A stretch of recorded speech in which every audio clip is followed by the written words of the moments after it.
The mansion stood like a king among buildings, tall, proud, silent, far too silent.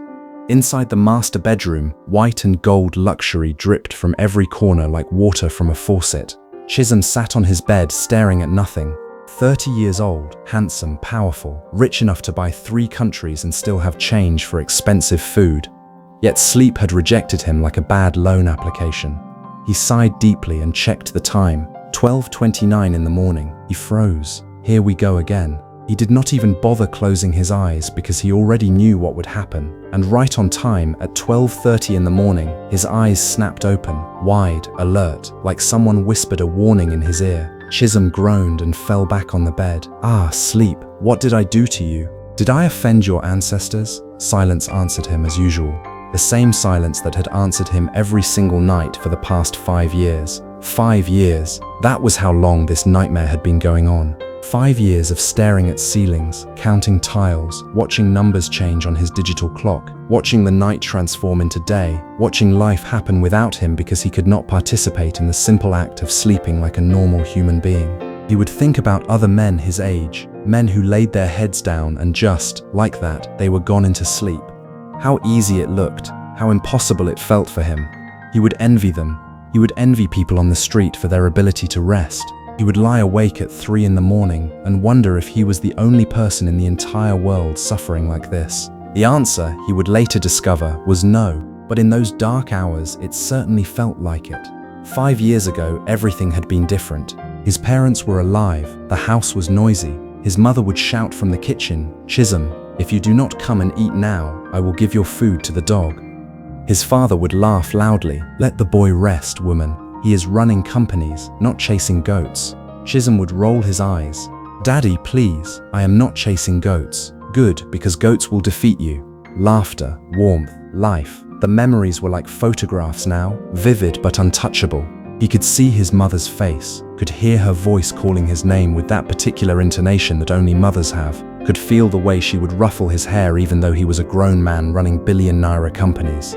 She did not care, he was still her baby. She would always see him as her baby, and now she was gone. Then everything ended. A car accident, one phone call, one moment, gone. Just like that. The funeral had not even ended when war began. His uncle, his cousin, family turned to competitors overnight. "You are too young to run this empire. Your father promised me shares. You do not understand business like us." The words had hurt more than the actual legal battles. The betrayal came not from strangers but from blood. From people who had sat at his family's table, who had eaten his mother's food, who had laughed with his father. Chisom had looked at them calmly that day in the lawyer's office. "Try me," and they did. Court cases, boardroom fights, betrayal, backstabbing. At some point, even the family lawyer started sweating. But Chisom, he did not break. He fought, and he won every single time. He protected the empire, expanded it, multiplied it.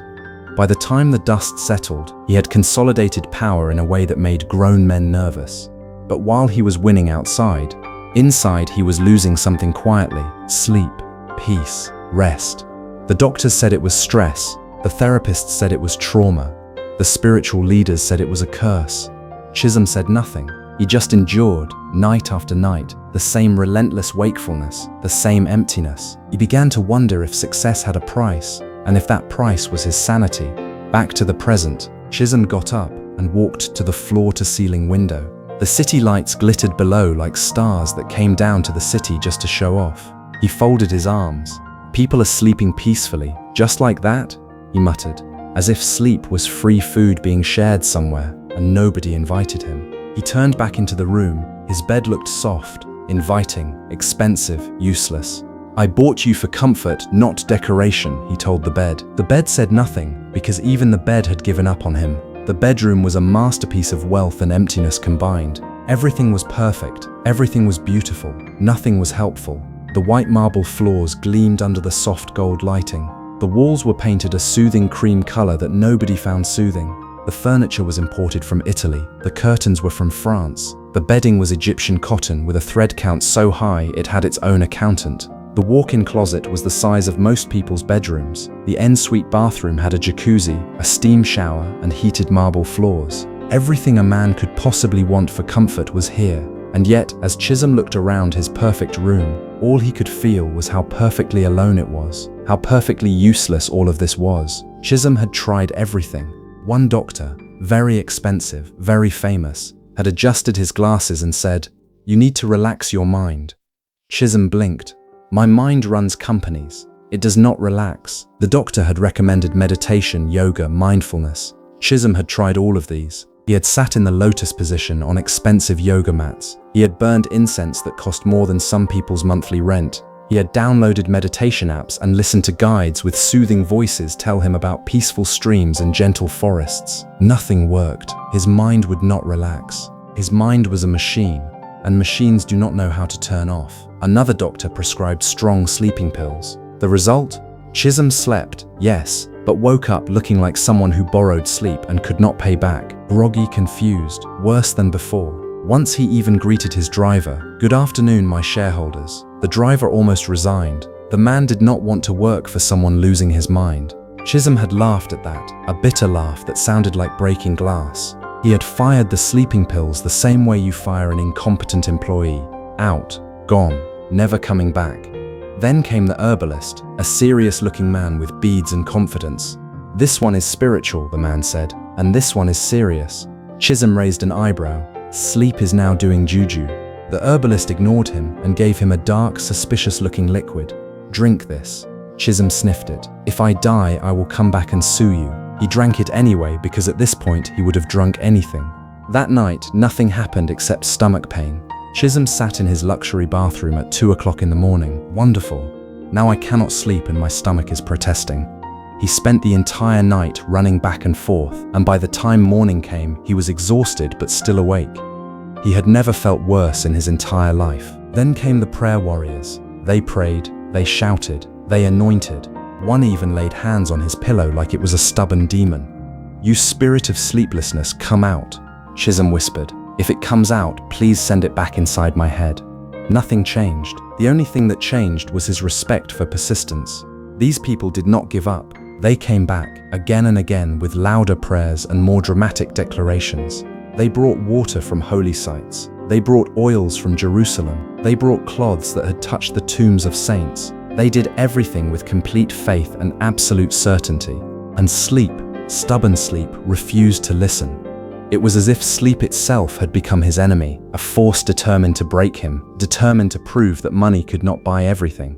The only person who understood him was Mama Ife. She had been his mother's closest friend, and after his parents died, she practically moved into the mansion. She was the closest thing to family he had left. She was the only person in the entire world who did not try to fix him, did not try to change him, did not try to make him into something other than what he was. She just sat with him in his brokenness. She knocked gently and entered his room one morning.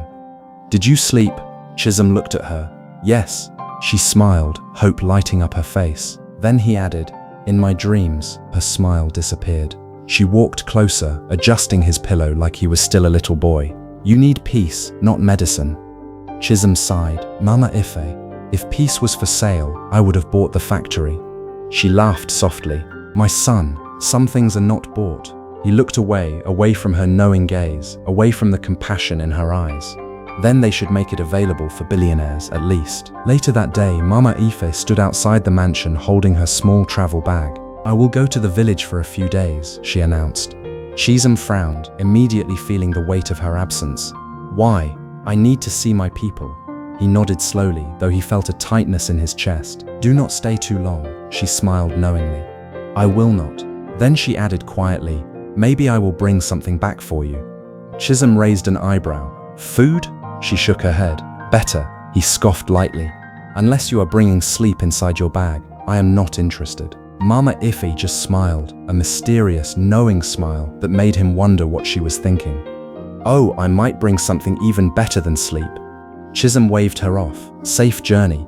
As her car drove away, Chisom stood at the balcony watching, unaware that somewhere in a small village, a loud, dramatic, unstoppable girl named Zara was about to enter his life and scatter everything, unaware that his life was about to change in ways he could not have imagined. The village did not believe in silence. If a goat sneezed, 3 people would discuss it. If someone coughed, 5 elders would form a committee. It was the kind of place where privacy was a foreign concept and everybody knew everybody's business, usually more than they needed to. It was the kind of place where secrets could not survive, where whispers traveled faster than the speed of light, where gossip was the primary currency. So when Mama Ife arrived, the entire compound already knew before she stepped down from the car. Ife has come back from the land of money. See her skin, she is now shining like generator oil. Ife, welcome. How is Lagos? How is the mansion? Are you bringing us something? Mama Ife laughed, adjusting her wrapper. Una no go kill me with greeting. She walked into her friend's house. The air was heavy, not with luxury like Chisom's mansion, but with struggle. Simple wooden chairs, a small table, a tired ceiling fan that rotated like it was doing the owner a favor. It squeaked with every rotation, a sound that had become so familiar it was almost comforting. It was the sound of home, of struggle, of life lived without pretense. On the bed lay her friend, Zara's mother, weak but smiling. Ife, she said softly, her voice thin as paper. Mama Ife rushed to her. What is this? Why are you lying down like government project? They both laughed weakly, the kind of laugh that comes when words are not enough, when you are trying to be brave in the face of sickness. I am fine, just small sickness that is carrying you like this. Do not lie to me, I know you better than that. They held hands, years of friendship sitting quietly between them, the kind of friendship that had survived distance, time, and the general chaos of life. Outside, footsteps, fast, energetic, loud, the kind of footsteps that announced themselves before the person even entered the room. Then the door burst open. Zara entered like a whirlwind, sweaty, breathing hard, holding a nylon bag. Mama, I have brought the medicine. She froze, saw Mama Ife, paused, then screamed, Mama Ife. The nylon almost fell. She ran forward and hugged her dramatically. Ah, you have become fresh. Lagos is feeding you well. Your skin is glowing. Are you using expensive cream? Tell me, what is the secret? Mama Ife laughed loudly, the kind of laugh that filled the entire room and made the old fan rattle. And you have grown into full noise. Zara pulled back proudly. Yes, I graduated from Talking Academy with first class. Her mother shook her head, smiling despite her weakness. This girl. Zara dropped the medicine and sat down, then immediately started talking. Mama Ife, you will not believe my life. I have finished school, no job. I have sense, no connection. I have beauty, no sponsor. I am suffering with everything except money. Mama Ife burst into laughter. Your mouth will not kill you. One day your mouth will bring you luck. Zara placed her hand on her chest dramatically. I am suffering with talent. My talent is so big that poverty cannot contain it. Her mother coughed and laughed at the same time. Instead of helping me, you are doing stand-up comedy. You are turning my sickness into your comedy show. Zara pointed at her. Mama, laughter is medicine. I am saving hospital bills. I am your free doctor. Just by being here, I am healing you. Her mother shook her head, but there was love in it, pride even. This daughter of hers was impossible, but she was impossible in a way that made life more bearable. Even in poverty, even in sickness, Zara's presence was like sunshine in a dark room. Mama Ife watched her carefully, her energy, her heart, her light. Something in this girl's spirit was different. It was unbroken, unafraid, unapologetic. It was the kind of spirit that came from having nothing to lose because you had already lost everything that could be lost. Then she spoke. Zara, do you want to work? Zara froze. The room seemed to hold its breath. Work? Yes, in the city. Zara leaned forward, her entire body suddenly alert. What kind of work? Legal work or do not ask questions work? Mama Ife slapped her arm lightly. Do not be stupid, the kind that will help your mother. Zara grinned. I am listening. In a big house, as a maid. Silence. For the first time since she entered, Zara was quiet. Her eyes shifted to her mother, then back to Mama Ife. She was processing, calculating, deciding. Will they pay? Yes. Good money? Yes. Zara stood up immediately. I accept. She did not hesitate. She did not think. She just knew. This was her chance. This was her moment. Her mother blinked. Just like that? Zara turned to her. Mama, at this point, if they say I should wash lion, I will price it first before refusing. I will negotiate with the lion. We will reach an agreement. Mama Ife laughed so hard she held her stomach. This girl was exactly what she needed.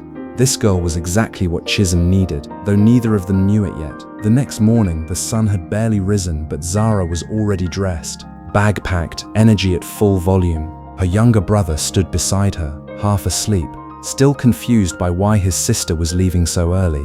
"Take care of Mama," she told him seriously. She was not playing now. She was a woman on a mission. The boy nodded, understanding the weight of this responsibility. "I will, but who will disturb the house when you go?" Zara gasped. "You are calling me disturbance. I am entertainment, I am light, I am the reason this house is not completely sad." She hugged her mother tightly, holding on a little longer than usual. "I will send money, I will come back. One day I will carry all of you to the city." Her mother smiled weakly, trying to be strong for her daughter. "My daughter, just be careful." Zara winked. "Careful is my middle name," Mama Ife whispered. "Your middle name is Trouble." And it was true, trouble in the best possible way. The kind of trouble that brought change. When the car entered Chisom's estate, Zara's mouth opened and refused to close. Wait, wait, wait. She pointed at the mansion. "Is this house or airport? This is not a house, this is a palace. Is this where human beings live?" Mama Ife chuckled. "This is where you will work." Zara clutched her chest. "If I faint, please pour water on me. Not too much. Water is expensive." She was not even joking. She had just come from a place where water was collected from wells, where electricity came maybe 3 hours a day, and now she was standing in front of a mansion that made her head spin. As they entered, the maids gathered, eyes sharp, ears ready, judgment activated. They had seen many maids come and go. They had a system, a hierarchy, a way of doing things. One whispered, "This one looks like she talks too much." Another replied, "She will talk herself out of this job." Within a week, maximum. Zara heard them. Of course she did. She turned slowly, smiled brightly. "Do not worry, I talk, but I also work, so you people will not miss me." One maid almost bit her tongue. The casualness with which Zara dismissed them was impressive. The confidence was shocking. Mama Ife knocked on the study door. "Come in," they answered. Chisom sat behind his desk, calm, composed, intimidating. He looked up from his laptop, his dark eyes sharp and intelligent. He was in the middle of reviewing contracts, probably contracts worth more than most people's entire net worth. Zara saw him and froze for half a second. Handsome. Then her brain resumed working. "Good afternoon, sir," she said loudly. Too loudly. The sound echoed slightly. Chisom nodded slightly, his expression unreadable. Mama Ife spoke. "This is the girl I told you about." Chisom looked at Zara, quiet, observing, judging. He took his time with his assessment, the way he took time with all important decisions. Zara shifted, then suddenly she started talking. "Sir, I am very hard-working. I can clean, cook small, arrange, organize, supervise." Chisom raised an eyebrow. She continued, "I can even wash your shoes until they reflect your future." Mama Ife covered her face. Zara kept going. "I will wash your bed. Sorry, not wash. Arrange, unless you want me to wash it. I can do anything. I can learn anything. I can be anything you need." Chisom blinked slowly, then a small laugh escaped him. The laugh surprised everyone, including himself. Zara froze. "Sir, you are laughing. Should I continue?" He shook his head slightly. "That is enough. Pause, then you are hired." Zara gasped loudly. "Mama Ife, I have entered billionaire destiny. I have made it. I am on my way." Chisom leaned back, shaking his head, a small smile still playing on his lips. For the first time in a long while, the office felt alive. The air felt different, lighter, charged with something indefinable. As Zara followed Mama Ife out, she turned back slightly, looked at Chisom just for a second. He was already watching her, quiet, curious. Something unspoken passed between them, small but powerful, like the beginning of a storm that neither of them saw coming. Zara woke up like someone that had just been promoted by destiny. She sat up on the bed in the maid's quarters, stretched dramatically, and declared, "Good morning, future millionaire." One of the maids on the other bed hissed, "Please reduce your volume. This is not market. This is not the village square." Zara smiled sweetly. "Sorry, I forgot. Rich people's house, even noise is expensive." Another maid muttered under her breath, "This one will not last. This girl will be gone in 2 weeks." Zara turned instantly. "Do not worry, I came with spare life." Even if I expire, I will renew." The girls exchanged looks. They had no idea what they were in for. Dressed in her crisp black and white apron, curly hair tied neatly in a bun, Zara stepped into the mansion like she owned 2% shares already. She moved through the house like it was her domain. She cleaned, fast, efficient, but with commentary. As she wiped the glass table in the living room, she spoke to it. "Shine well. Your owner is rich. Do not embarrass him. Shine like you cost what a family's annual salary is." One maid passing by paused. "Who are you talking to?" Zara did not look up. Motivation. Everything needs encouragement, even tables. In the kitchen, she was arranging plates when she suddenly gasped, "Mama Ife." Mama Ife turned. "What is it?" Zara held up a golden spoon. "This spoon, if it enters my village, they will give it a title.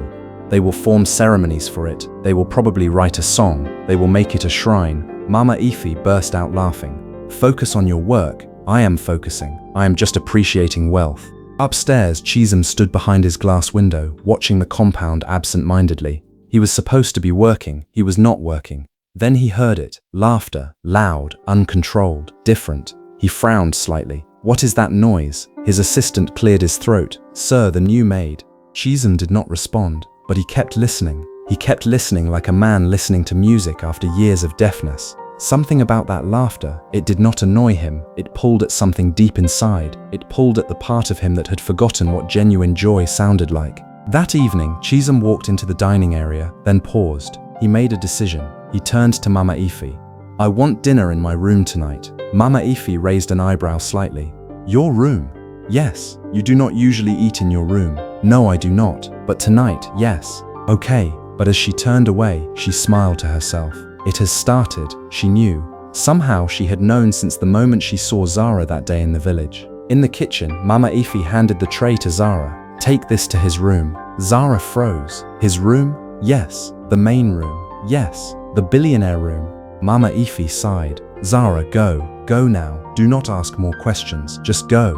Zara carried the tray carefully, muttering prayers. "If I break this plate, they will use me to replace it. If I trip, my life will end. If I say something stupid, I will be sacked." She walked slowly, deliberately, trying to be careful with every step. She knocked. "Come in." Zara entered slowly, then stopped. Her eyes widened. God, when? The room was breathtaking. White, gold, soft lighting, luxury everywhere. Even the air looked expensive. It smelled of money and something expensive, something she could not quite identify, but that made her feel small. Chisom sat on his bed, laptop open, calm as ever.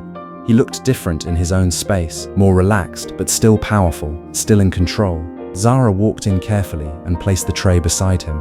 "Your food, sir." Silence. She turned immediately. Time to escape. But Zara, she froze. Caught. He had caught her trying to escape. She turned slowly. "Yes, sir." He gestured, and she stood there waiting, her heart pounding. What does he want now? What have I done? What have I said? Chisom looked up slowly, confused, but said nothing. He wanted to see what she would do. He wanted to understand this girl who had walked into his life and brought light. Zara smiled, trying to read him. "Sir, should I go?"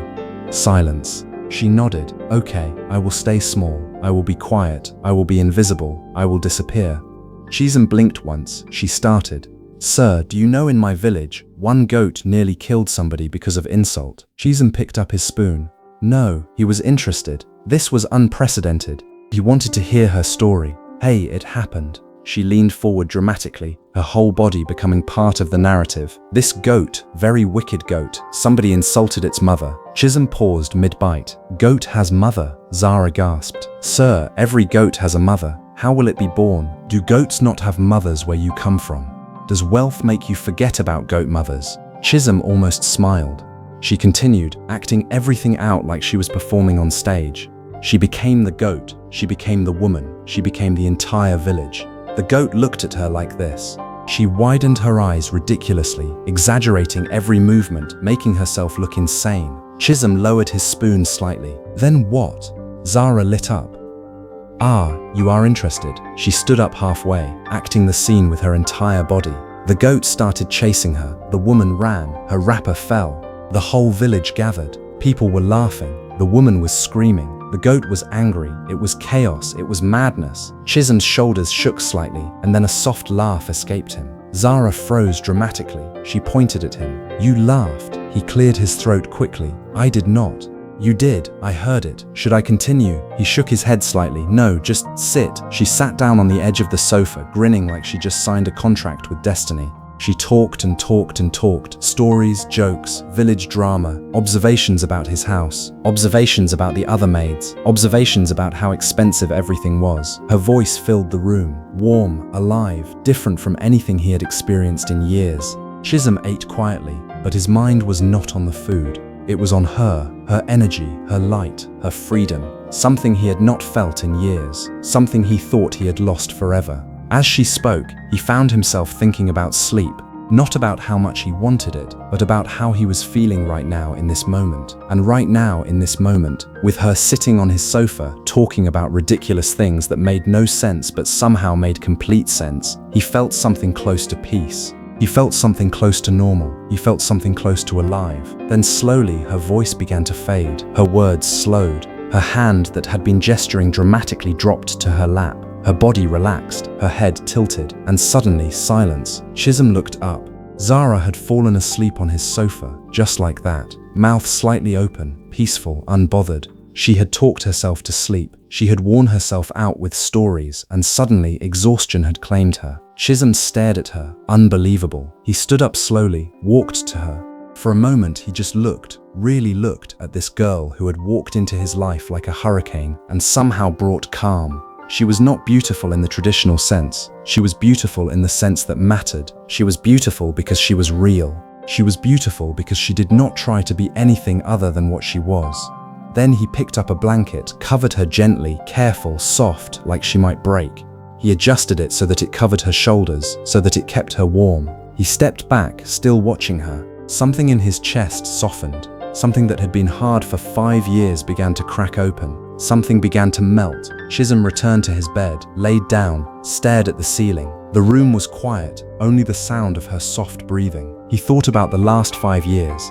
He thought about all the nights he had spent awake, all the treatments, all the doctors, all the desperate attempts to reclaim something as basic as sleep. He thought about what it felt like to be broken, to be unable to do something that everyone else seemed to do so easily. Then he closed his eyes, and for the first time in 5 years, no fear, no tension, no 12:30 wake-up call. Minutes passed, then sleep came. Deep, heavy, peaceful, like a long-lost friend finally found its way back home.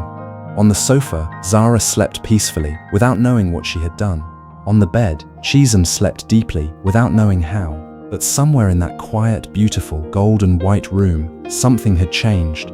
Not just sleep, not just peace, but destiny itself had shifted. Morning came gently. Soft sunlight slipped through the tall glass windows, dancing across the white and gold bedroom like it paid rent. Everything looked calm, peaceful, too peaceful. Zara was the first to wake up. She stretched lazily, her body feeling rested in a way it had not felt in weeks. Ah, this sleep, eh? She froze. Her eyes widened slowly. She looked around. Gold, white, luxury. She sat up slowly. Then her brain reset. Wait. She looked down. Soft, creamy sofa. She was still on the sofa. She had not dreamed this. This was real. This had actually happened. Then she turned and saw him. Chisom sleeping on his bed, peacefully, like a baby that just drank expensive milk. His face was relaxed in sleep, all the tension that usually characterized his features gone. He looked younger, less burdened, more human. He looked like a man at peace. Zara's mouth dropped open. I am finished. She stood up quietly, hands on her head. God, how did I sleep in Billionaire's bedroom? Is this how people disappear? Is this how I will disappear? She tiptoed, stopped, turned back to look at him again. Still sleeping, calm, breathing evenly, completely unaware of her internal panic. Zara whispered dramatically, "Sir, if this is a dream, please wake up before they sack me." No response. She clutched her chest. I cannot die like this. My village people will laugh at me. She carried her slippers in her hand, walking on her toes like a thief in a movie. Each step careful, slow, suspicious. She reached the door, paused, turned the handle gently. Click. She froze, looked back. Chisom did not move. She exhaled slowly, opened the door, and slipped out. Then immediately she ran. She ran like her life depended on it. Zara burst into the maids' quarters like she just escaped prison. One maid sat up. Why are you running like electricity just came back? Zara placed her hand on her chest, breathing hard. I almost died. Another maid frowned. What happened? Zara leaned closer and whispered loudly, I slept in his room. Silence. Then, all the maids sat up, their eyes opened, their jaws dropped. What do you mean you slept in his room? Are you mad? Do you want to be sacked before breakfast? Zara covered her face. I do not know how it happened. I was talking to him and I just fell asleep. Meanwhile, Chisom was still asleep, peaceful, undisturbed. For the first time in 5 years, morning came without fear. No sudden waking, no panic, no emptiness, just rest, just the simple, extraordinary gift of sleep. Chisom opened his eyes slowly. He blinked, sat up, looked around, confused. Morning. He checked the time, then froze. Wait. He ran his hand through his hair. I slept. He stood up quickly, walked around the room. Nothing broken, nothing strange. He felt rested in a way he had not felt in years. His mind was clear, his body felt light, his heart felt less heavy. He stood up and stretched, and the movement felt good, natural, normal. The kind of normal he had thought was lost forever. Then his eyes landed on the sofa, empty, and it clicked. Zara. He sat down slowly on the bed, thinking, processing. Last night, her voice, her laughter, her presence. Then sleep, deep, peaceful sleep. The kind of sleep he had been chasing like a madman for 5 years. And it had come not from a prescription, not from a treatment, but from her. From her presence, from her voice, from her. Chisom stood up again, sharp, focused. It is her. She did something. She healed something. She fixed something. It is her. Zara was trying to blend into the kitchen like nothing happened, but her face, guilty, very guilty. She kept looking over her shoulder. She kept waiting for him to appear. Mama Ife noticed immediately. Zara. Zara jumped. Yes, Ma. Why are you looking like someone that stole goat? Zara forced a smile. I did not steal goat. I respect goat. I would never steal something that important. Mama Ife narrowed her eyes. Zara leaned closer, lowered her voice. Mama Ife, I slept in his room. Mama Ife blinked once. You what? Accidentally. I was talking to him and I just fell asleep. It was not planned. It was not intentional. It just happened. Before Mama Ife could respond, a voice echoed from the staircase. Zara. Everything froze. The world stopped. Time stopped. Zara turned slowly, like generator that is about to spoil. Chisom stood there, calm, unreadable, dangerous. He was dressed now, sharp black trousers and a white shirt, sleeves rolled up. He looked exactly like what he was, a man used to power, used to getting what he wanted, used to things bending to his will. Zara swallowed. Sir. Then she turned and tried to run, come back. She froze mid-step, closed her eyes. Jesus, I am coming. She turned around slowly, like someone going to face execution. Zara walked back slowly, head down, hands together like she was about to beg for her life. Sir, I am sorry. It was not intentional. Sleep just came and I did not invite it. I will not do it again. I respect your bed. I respect your room. I respect your sleep. I respect your privacy. I respect everything about you. Chisom. She stopped, looked up slowly. Yes, sir. Serve my breakfast in my room. Silence, complete silence. Even the spoons in the kitchen paused. Even gravity seemed to pause. Zara blinked. Sir, my breakfast in your room. Yes. She pointed at herself. Me. Yes. The person who just slept on your sofa. Yes. Zara looked around, confused, suspicious. Sir, are you sure nothing is wrong with you? Maybe you need to go to the hospital. Maybe something is wrong with your brain. Mama Ife coughed to hide her laughter. Chisom's lips twitched slightly. Just do as I said. Chisom turned to all the maids, his voice calm but firm, the kind of voice that could not be disobeyed. From today, no one serves me food except Zara.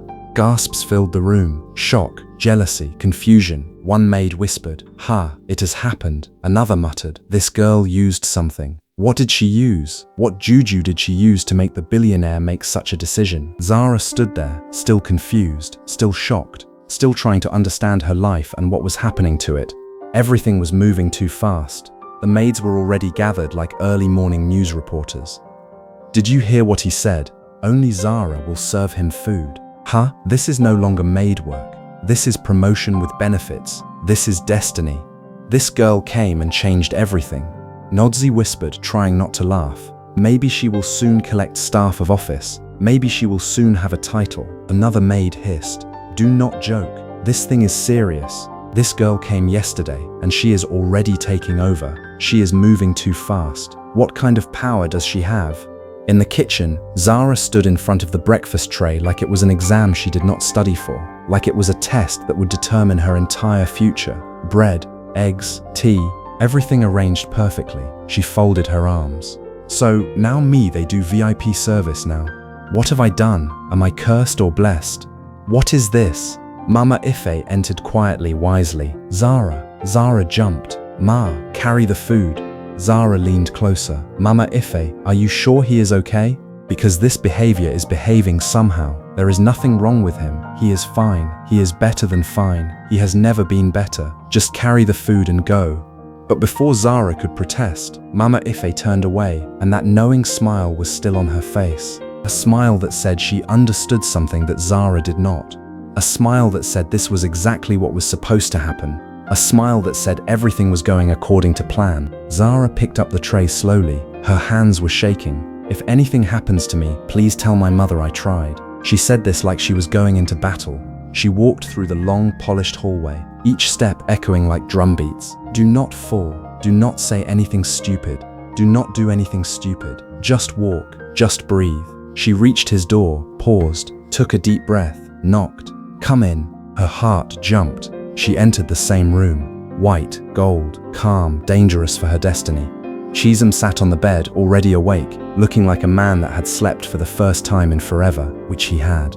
And it showed. His face looked refreshed. His eyes were bright. He looked alive in a way that seemed almost unfair to the rest of the world. Zara walked in carefully and placed the tray. Your breakfast, sir.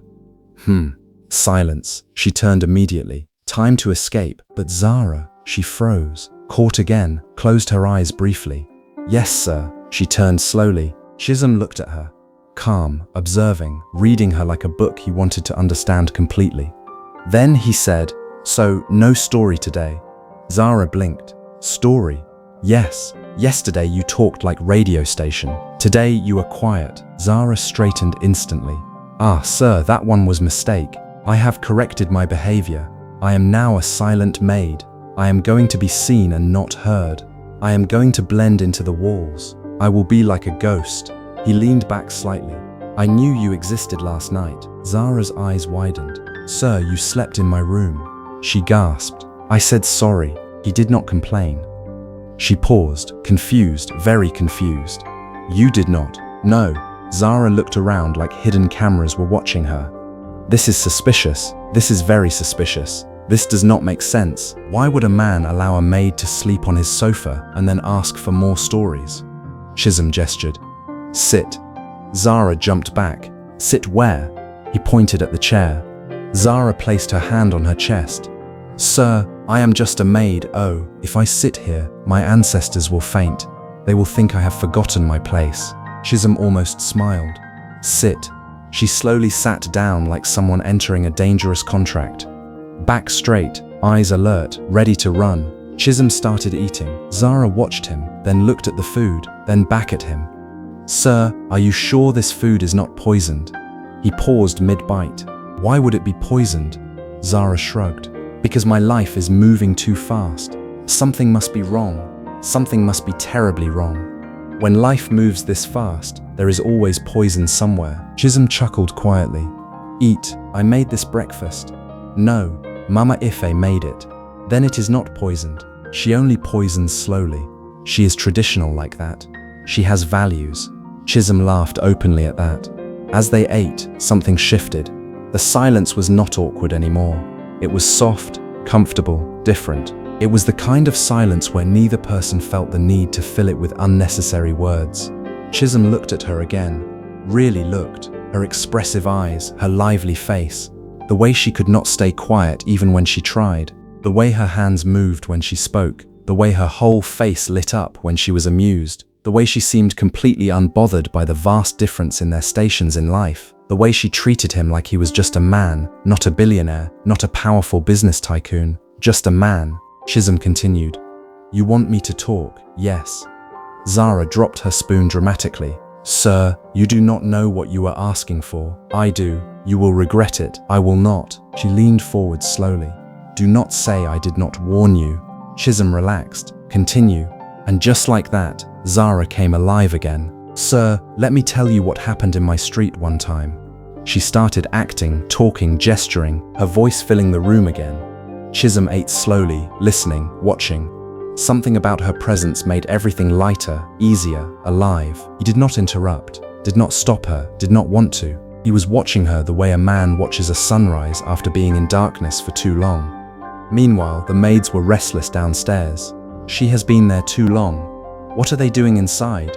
Breakfast does not take this long. They were imagining things. They were creating stories. One maid whispered bitterly, I will go and check. I cannot stand this. Mama Ife appeared like a warning spirit, like she had been waiting for exactly this moment. Try it. The maid stopped immediately. Mama Ife crossed her arms. No one goes upstairs. They all kept quiet, but their minds burning with questions. Zara finished one of her dramatic stories, and that is how the chicken nearly became a politician. If the family had not stopped them, they would have nominated it for office. They would have made it run for president. Chisom laughed openly this time. No hiding, no restraint.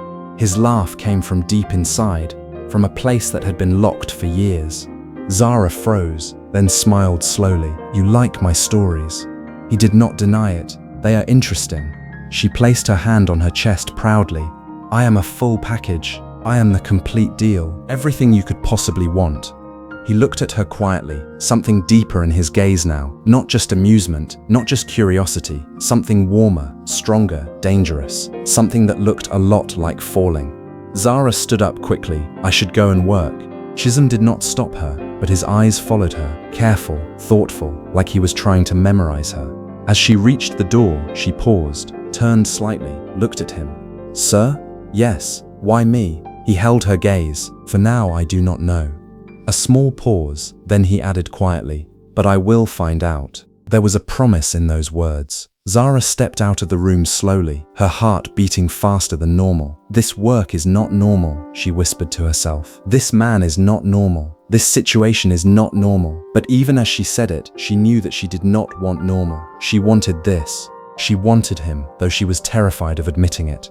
Inside the room, Chisom leaned back thinking. For the first time in years, his mind was not heavy, his chest was not tight, and for the first time he was looking forward to night because he knew if she was there, sleep would come. But what neither of them knew was this. It was not just sleep that was coming, it was love, deep, intense, complicated, and very, very dangerous. The kind of love that changes you, the kind of love that rewrites your story. From that morning, nothing in the mansion was normal again.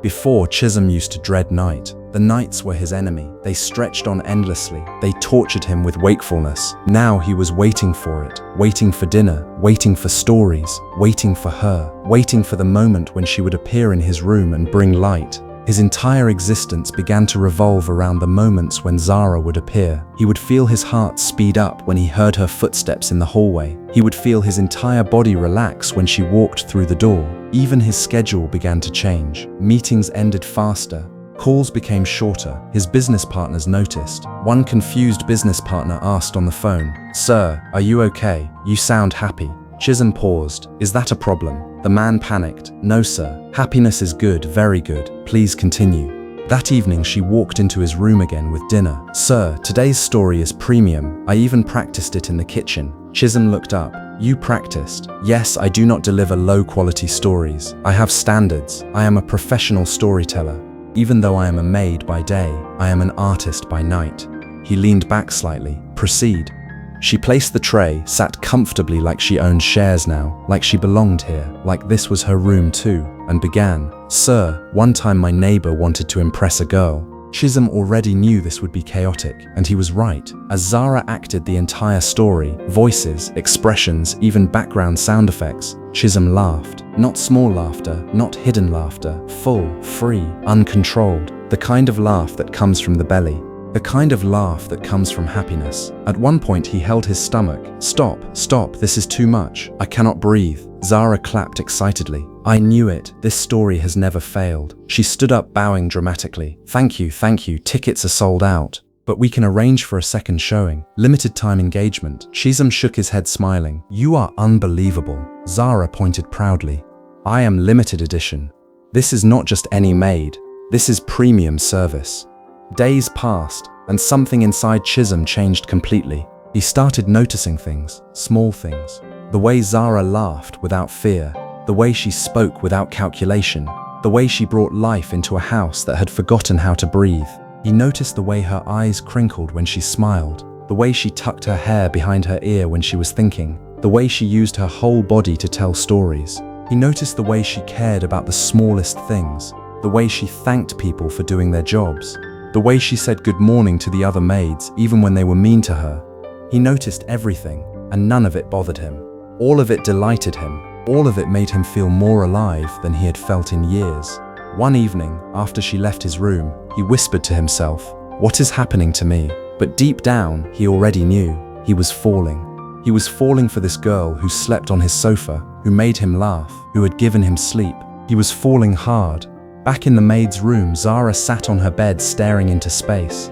She was thinking about him. She could not stop thinking about him. Her friend Gozi nudged her. "What is it?" Zara shook her head. "I do not understand that man." Gozi smirked. "Which man?" Zara whispered. "Ogre." Gozi gasped dramatically. You have upgraded to ogre." Zara hit her lightly. "Be serious." Then she lowered her voice. "He looks at me somehow." Gozi leaned closer.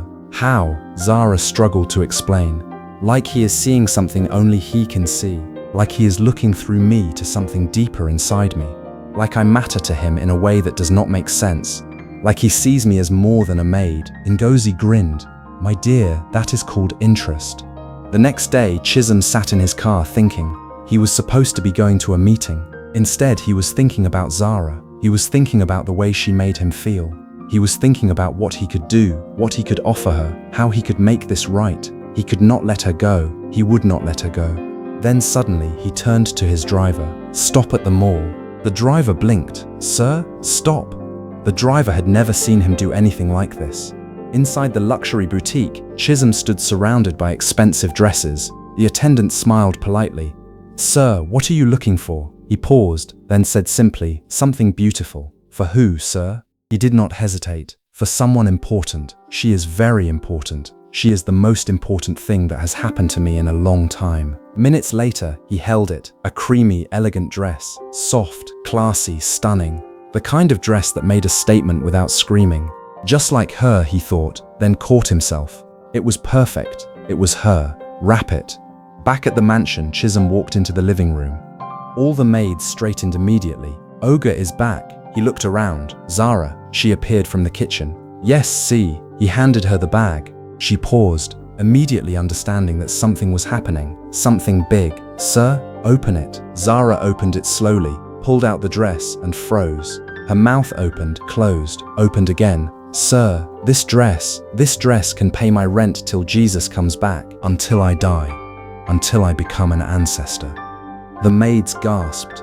Jealousy exploded silently. Chisom spoke calmly, but with purpose. "Get ready. You are coming with me to a gala tomorrow." Silence, complete, dead silence. Zara blinked rapidly. "Me, yes." She pointed at herself. "This me or another me?" "You." She stepped back. "Sir, I am your maid." "Oh, I know. Then why?" "Because I said so." Because he wanted her there. Because he did not care what anyone thought. Because she was everything to him, and he was going to show the world that. Later that night, Zara sat on her bed holding the dress, touching it gently, still in disbelief. "Why me?" She looked at her reflection. Simple girl, village girl, talkative girl. The girl that talked too much, that knew nothing about the world, that had no business being in a place like this. Then she whispered softly, "What is happening to my life? Where is this leading? What will come next?" In his room, Chisom stood by the window again. But this time, he was not empty. He was not restless. He was not broken. He was thinking about her, her smile, her voice, her chaos, her peace. He exhaled slowly. "I am in trouble." Because this feeling, it was not small, it was not simple, it was deep, strong, and completely unavoidable. It was the kind of feeling that changes your entire trajectory. It was the kind of feeling that makes you willing to risk everything. Tomorrow, the gala, the world would see her. Jealousy would rise, feelings would deepen, and hearts would be tested. But for now, in the quiet of the night, Chisom lay on his bed, closed his eyes, and once again, because of her, he slept. He slept the sleep of a man who had found something he did not know he was missing. The mansion was not calm that evening. It was charged, like electricity just came, and everybody was rushing to charge their phone at once. Because today, Zara was not just a maid. Zara was going to a gala with the billionaire. The energy was electric. The possibility was tangible. Inside the maid's quarters, chaos, pure chaos. Ngozi held the dress like it was a newborn baby. Careful, this cloth is more expensive than my future. Careful with it. If anything happens, it will not be my fault. Zara stood in the middle of the room, confused, surrounded by girls who were suddenly her best friends. I do not understand. Is this really my life? Is this really what is happening to me? Am I dreaming? Should I pinch myself? One maid hissed from the corner. It is not your life. It is temporary opportunity. Zara turned, smiled sweetly. Do not worry. Even temporary things can change permanent destiny. They helped her dress up. The creamy gown flowed perfectly on her body, soft, elegant, royal. Her curly hair was styled neatly, still in a bun, but now refined, elegant, sophisticated. Light makeup, simple jewelry, nothing too loud, but everything perfect. When she looked in the mirror, she froze. Who is this? Ngozi placed her hands on her shoulders. That is the girl that is about to scatter rich people's peace. Zara gasped. Please do not scatter anything. I just started work. Chisom stood in the living room. Black suit, sharp, powerful, waiting, calm on the outside. But inside, something was moving. He was nervous, actually nervous. A billionaire who negotiated with governments and moved markets was nervous because a maid was getting dressed upstairs. He checked his watch. He checked it again. He adjusted his tie. He walked back and forth. Then footsteps, soft, elegant. He turned and saw her, Zara. For a moment, time stopped. His breath caught. Wow, the word escaped before he could stop it. The dress was beautiful, but she was what made it stunning. Zara shifted shyly, suddenly feeling self-conscious. Sir, is it too much?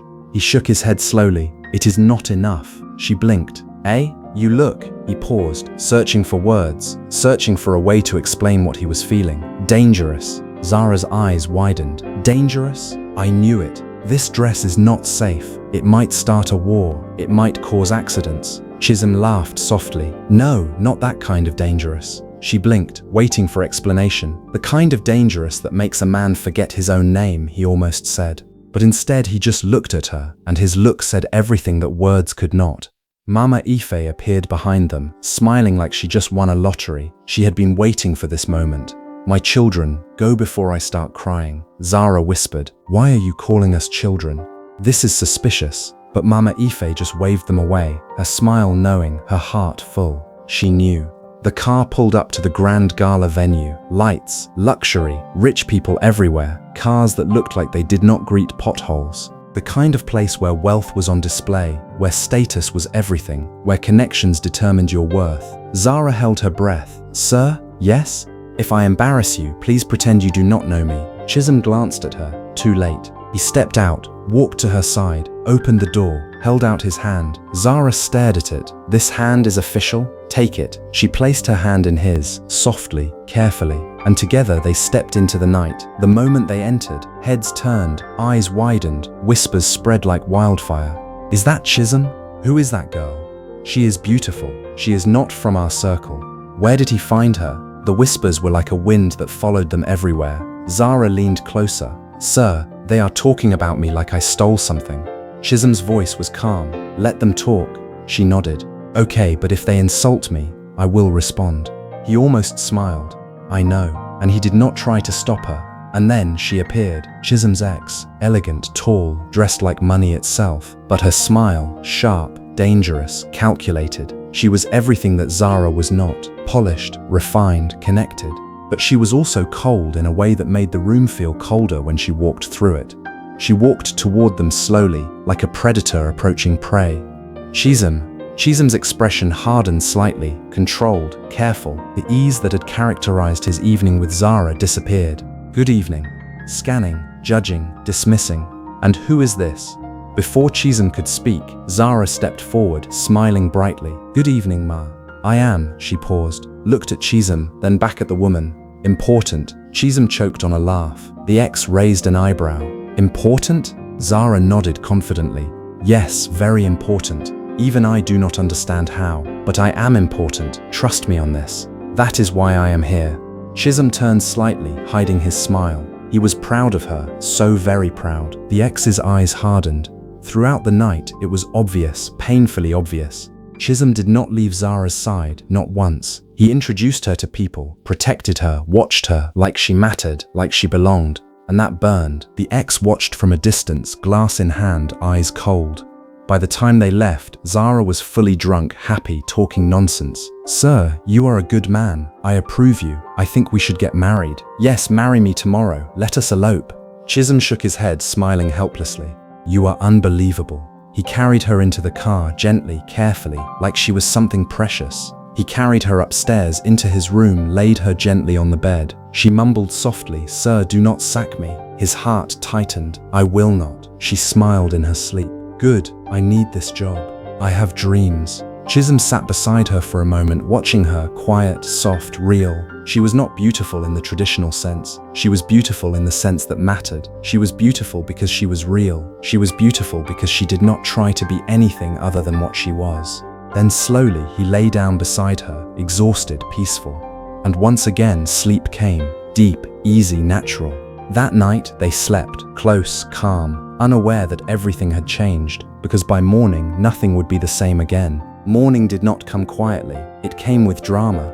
Downstairs the doorbell rang. Mama Ife opened it and nearly jumped. "Doctor," the elderly man smiled warmly. "Good morning, I came to check on Chisom." It had been weeks since the last checkup. He was curious. Mama Ife nodded quickly. Yes, come in." But as they walked inside, something felt off. Too quiet, even for this house. Mama Ife frowned slightly. He is still in his room. The doctor adjusted his glasses. At this time, that is unusual, very unusual. They climbed the stairs, step by step, the doctor's curiosity growing with each step. They reached the door. Mama Ife knocked. "Chisom?" No answer. She knocked again. Still nothing. The doctor frowned. This is not normal. Mama Ife's heart began to beat faster. Something is wrong. She tried the handle. Locked. She turned to the doctor. "I am opening it." The door creaked open slowly. Mama Ife stepped in, then froze. The doctor stepped in and froze too. On the bed, Chisom sleeping peacefully, and beside him Zara, also sleeping peacefully, close, calm, like it was the most natural thing in the world, like they had always been meant to be here, together, like this. The way couples sleep, the way soulmates sleep. Silence, deep silence. Then Mama Ife whispered, "Jesus is Lord." The doctor blinked rapidly. "I have been treating this boy for 5 years." He pointed slowly. "And this is what works?" Mama Ife covered her mouth, trying not to laugh. "It seems so. It seems like what he needed was not medicine, but companionship. What he needed was this girl. What he needed was love." They both stood there for a few seconds longer, watching, processing, shocked. Then Mama Ife whispered, "Let us go." The doctor nodded quickly. "Yes, before we see what we are not supposed to see." They quietly closed the door and left. Inside the room, Zara moved slightly, stretched, then slowly opened her eyes. "Ah," she smiled, her eyes closed, still dreaming. She turned her head and saw him, Chisom, right beside her, sleeping close. Her brain shut down, then restarted violently. "Wait!" She jumped up slightly, then froze. Her heart was racing. Why am I on his bed? Memory hit her like a slap. Gala, drink, car, blur, him carrying her, him laying her down gently. "Ah, I am finished." She placed both hands on her head. "I have crossed the line. I have entered prison." She tried to quietly leave the bed, slowly, carefully, like she could erase what had happened by simply leaving. But just as she moved, a hand grabbed her wrist, firm, warm. She froze completely, slowly turned. Chisom's eyes were open, watching her, calm, soft. "Where are you going?" Zara swallowed. "Nowhere." "Then why are you sneaking?" She blinked rapidly. "I was not sneaking, I was relocating. I was moving myself from this bed to somewhere more appropriate for a maid." He raised an eyebrow. "From my bed?" Zara covered her face. "Sir, I am sorry. I did not plan this. The drink planned it." He sat up slowly, still holding her wrist, but gently, tenderly. "I brought you here." Zara paused. "You did?" "Yes." She blinked again, confused. "You did not drag yourself here." She exhaled slightly. "Okay," small relief. Then quickly added, "But I still slept beside you." Chisom looked at her, quiet, thoughtful, searching her face like he was trying to read her thoughts. "Zara," she looked up. "Yes, sir? For 5 years I could not sleep." Her heart skipped, but with you, he paused. his voice softer now, more vulnerable than she had ever heard it. I sleep. Zara did not joke. She just listened, because for the first time she understood. This was not about food or work or coincidence. This was something else, something deeper, something that felt a lot like destiny. Sir, I think I should go and work. No. She blinked. No work today. Zara gasped. No work. Sir, please do not sack me with enjoyment. He almost smiled. I am not sacking you. Then why no work? Because I said so. She narrowed her eyes slightly. This is how rich people behave. This is how they break the rules. Because they can. Because nobody can tell them no. Mama Ife stood in the kitchen, holding a tray. She had prepared it carefully, knowing exactly what she had seen upstairs. The maids gathered around, curious. We will take it to him. No, Mama Ife's voice was firm. I will take it.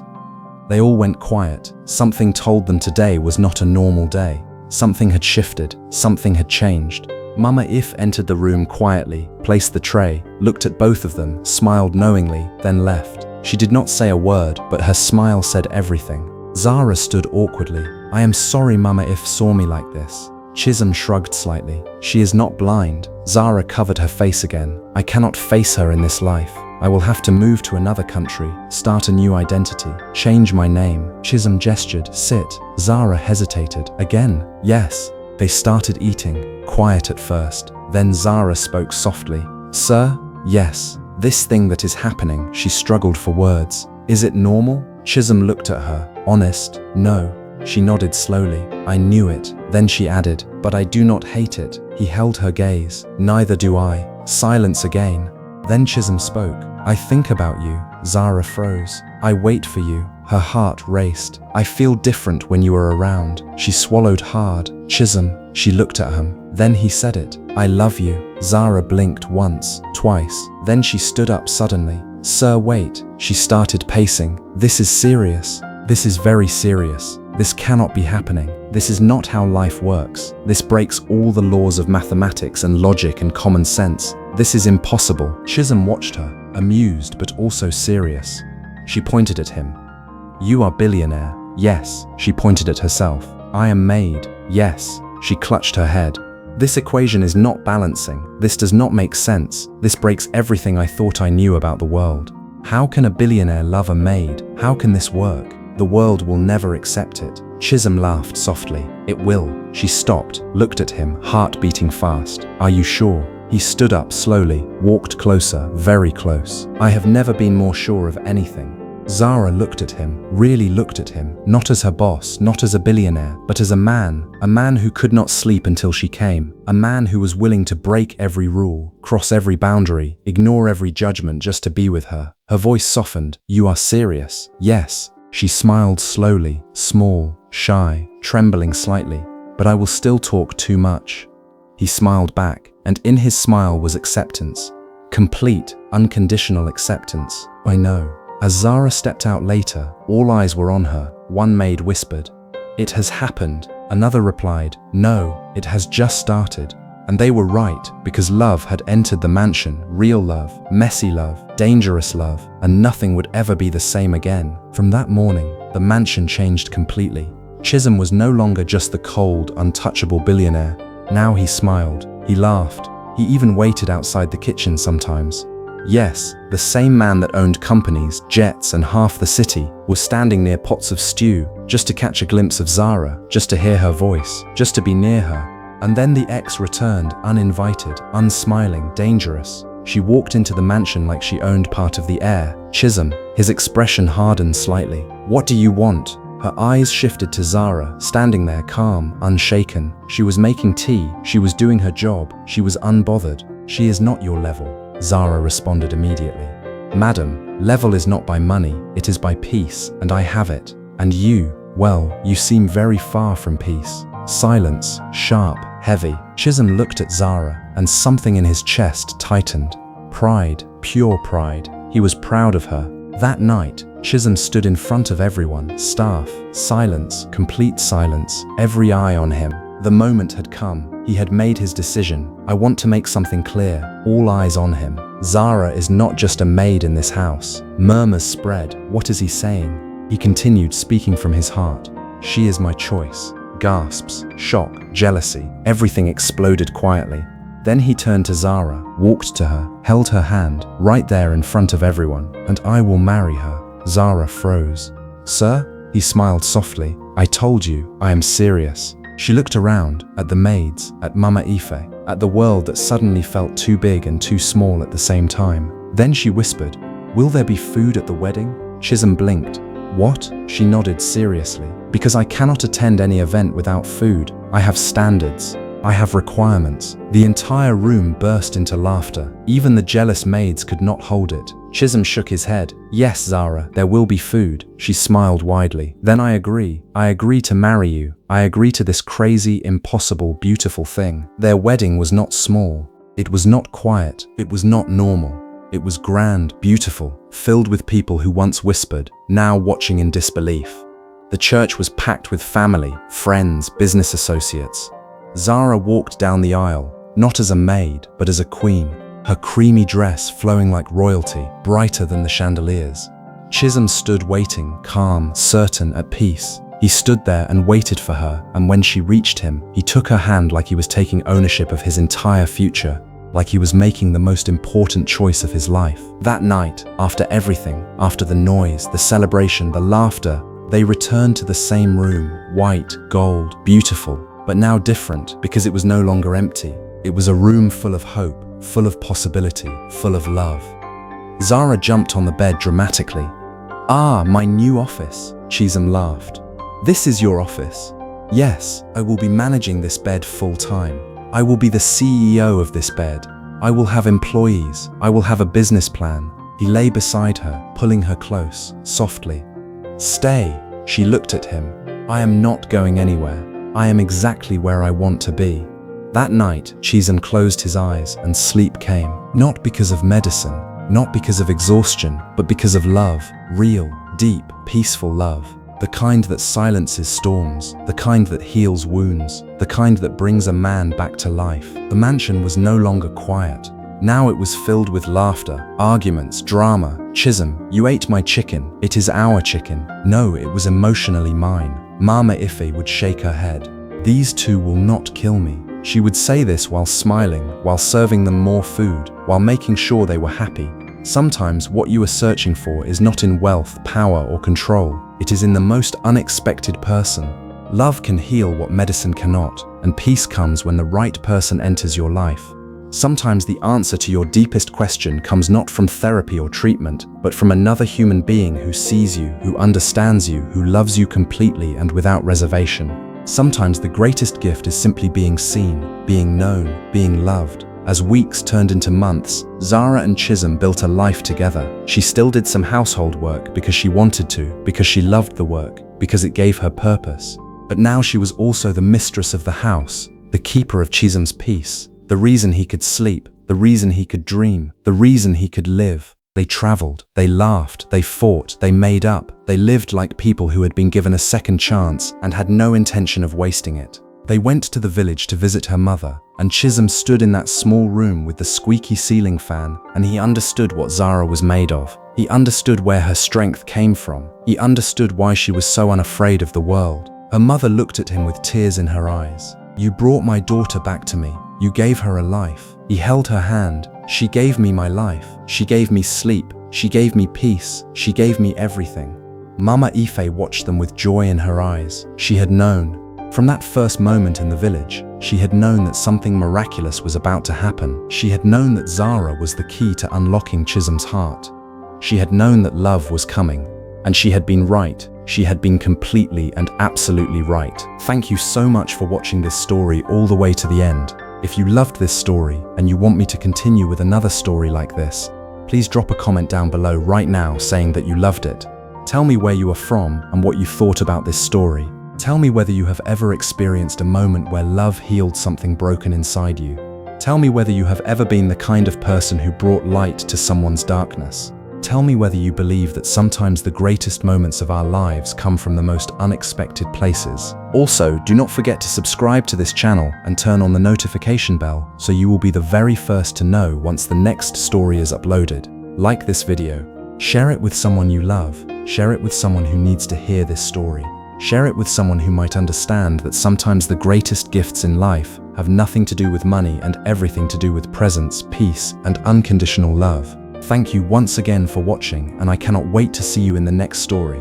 Your support means everything. Your comments mean everything. Your shares mean everything. You are the reason I keep telling stories like this. You are the reason I believe that stories matter, that connection matters, that love matters.